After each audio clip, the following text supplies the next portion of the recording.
হেফাজতের মহাসমাবেশের খবর জানবো সহকর্মী মহসিন কবিরের কাছ থেকে। সরাসরি যুক্ত হচ্ছি তার সঙ্গে, তিনি আছেন মৎস্য ভবনের কাছ থেকে। মহসিন, হেফাজতে ইসলামের যে মহাসমাবেশ, সেই মহাসমাবেশ আনুষ্ঠানিকভাবে শুরু হয়েছে। আমরা এই মুহূর্তে রয়েছি রাজধানীর মৎস্য ভবন মোড়ে এবং এই মুহূর্তে মূলত হেফাজতে ইসলামের যারা নেতাকর্মী, যারা সারা দেশ থেকে যারা আসছেন, ঢাকার বিভিন্ন জায়গা থেকে যারা এই সমাবেশে যারা যোগ দিচ্ছেন, তারা এই যে মৎস্য ভবন মোড়, সেই মৎস্য ভবন মোড় হয়ে তারা সোহরাওয়ার্দী উদ্যানের দিকে তারা যাচ্ছেন এবং দেখতে পাচ্ছেন যে শত শত হেফাজত ইসলামের নেতাকর্মীরা তারা এই মোড় অতিক্রম করে তারা সোহরাওয়ার্দী উদ্যানের দিকে যাচ্ছেন। এবং সোহরাওয়ার্দী উদ্যান যেহেতু একেবারেই কাছে এবং যানজটের জন্য এবং বিশেষ করে যারা গাড়ি নিয়ে আসছেন তারা একটু গাড়ি দূরে রেখে তারা মিছিল করে এই সমাবেশে তারা যোগ দিচ্ছেন। এবং আমরা দেখতেই পাচ্ছি যে সকাল ঠিক ৯টায় আনুষ্ঠানিকভাবে হেফাজতে ইসলামের যে সমাবেশের যে কার্যক্রম, সেই কার্যক্রম শুরু হয়েছে এবং বিপুল সংখ্যক নেতাকর্মী তারা ইতিমধ্যেই সোহরাওয়ার্দী উদ্যানে অংশে প্রবেশ করেছেন এবং যারা এখনো সোহরাওয়ার্দী উদ্যানে প্রবেশ করেননি তারা দেখছি যে তারা বিভিন্ন জায়গা থেকে আসছেন, এসে তারা সোহরাওয়ার্দী উদ্যানের দিকে মূলত তাদের যে আজকের যে লক্ষ্য সোহরাওয়ার্দী উদ্যানে যাওয়া, সেখানে তারা যাওয়ার তারা চেষ্টা করছেন। এবং ইঞ্জিনিয়ার্স ইনস্টিটিউশনের সামনের যে সড়কটি, সেই সড়কটিতে দেখছি যে বিপুল সংখ্যক হেফাজতের নেতাকর্মী তারা সেখানে দিয়ে তারা যাচ্ছেন, কেউ কেউ অবস্থান নিয়েছেন।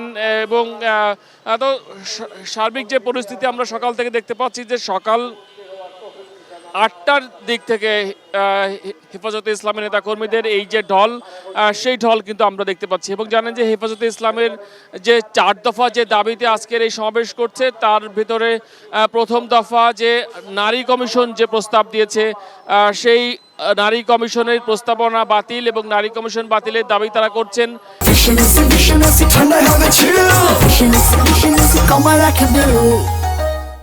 একই সঙ্গে 2013 সালের 5ই মে হেফাজতে ইসলামের যে সমাবেশ হয়েছিল শাপলা চত্বরে, সেই সমাবেশের পরে তাদের দাবি যে সেখানে যে গণহত্যা হয়েছিল, সেই গণহত্যার বিচার, একই সঙ্গে ওই সময় যে মামলা হয়েছিল হেফাজতে ইসলামের নেতাকর্মীদের বিরুদ্ধে, সেই মামলা তারা প্রত্যাহারের দাবি জানাচ্ছেন। এবং সকাল থেকে হেফাজতে ইসলামের বিভিন্ন জেলার নেতারা যখন বক্তব্য রাখছিলেন, সবার বক্তব্যে একটি বিষয় ছিল যে হেফাজতে ইসলামের যে সকল মামলা 2013 সালের ঘটনার পর তাদের বিরুদ্ধে হয়েছিল, সেই সকল মামলা এখনও প্রত্যাহার হয়নি।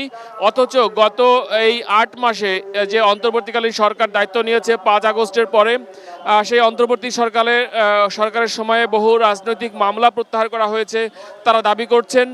তো বিভিন্ন এবং এই যে বহু রাজনৈতিক মামলা প্রত্যাহার করা হলো, হেফাজতে ইসলামের মামলা প্রত্যাহার করা কেন হয়নি, তারা সেই দাবি তারা করছেন। এবং তারা বলছেন যে দ্রুত হেফাজতে ইসলামের যে মামলা রয়েছে 2013 সালকে কেন্দ্র করে যে মামলা, সেই মামলা প্রত্যাহার করতে হবে।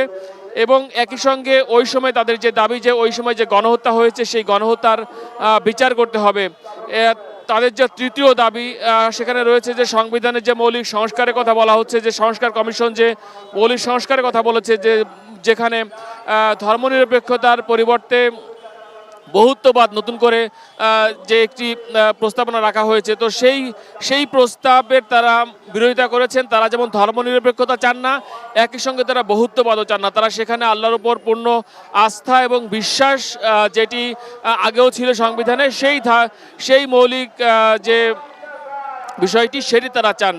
এবং তাদের আরেকটি দাবি, ভারত এবং ফিলিস্তিন সহ বিশ্বের বিভিন্ন জায়গায় যে মুসলিমরা নির্যাতিত হচ্ছে, তারা বলছেন যে ভারতে যে একটি আইন করা হয়েছে যে ওয়াকফ আইন, এবং একই সঙ্গে যে ফিলিস্তিনে যে ফিলিস্তিনিদের উপর যে হামলা হচ্ছে, গাজায় যে হামলা হচ্ছে ইসরায়েলি দখলদার বাহিনীর মাধ্যমে, সেই হামলার বিরুদ্ধে এবং ভারতের যে বিতর্কিত যে ওয়াকফ আইন, তার বিরুদ্ধে সরকার যেন কঠিন এবং সরকার যেন কড়া যেন প্রতিবাদ জানায়, সেই দাবি তারা করছেন। অর্থাৎ এই যে 4টি দাবি, এই 4 দাবি নিয়ে তারা আজকের সমাবেশ করছেন। তবে জানেন যে এটির একটি রাজনৈতিক বিষয় কিন্তু রয়েছে এবং একটি বিদেশি সংবাদ সংস্থা এএফপি একটি সংবাদ প্রকাশ করেছে যে সেখানে বলা হচ্ছে যে আগামী নির্বাচনে হেফাজতে ইসলামের নেতৃত্বে সংসদ নির্বাচনে তারা অংশ নেবেন, সেই ধরনের খবর বেরিয়েছে। তো সেটিও একটি বিষয়, অনেকে মনে করছেন যে যেহেতু সামনে নির্বাচনের কথা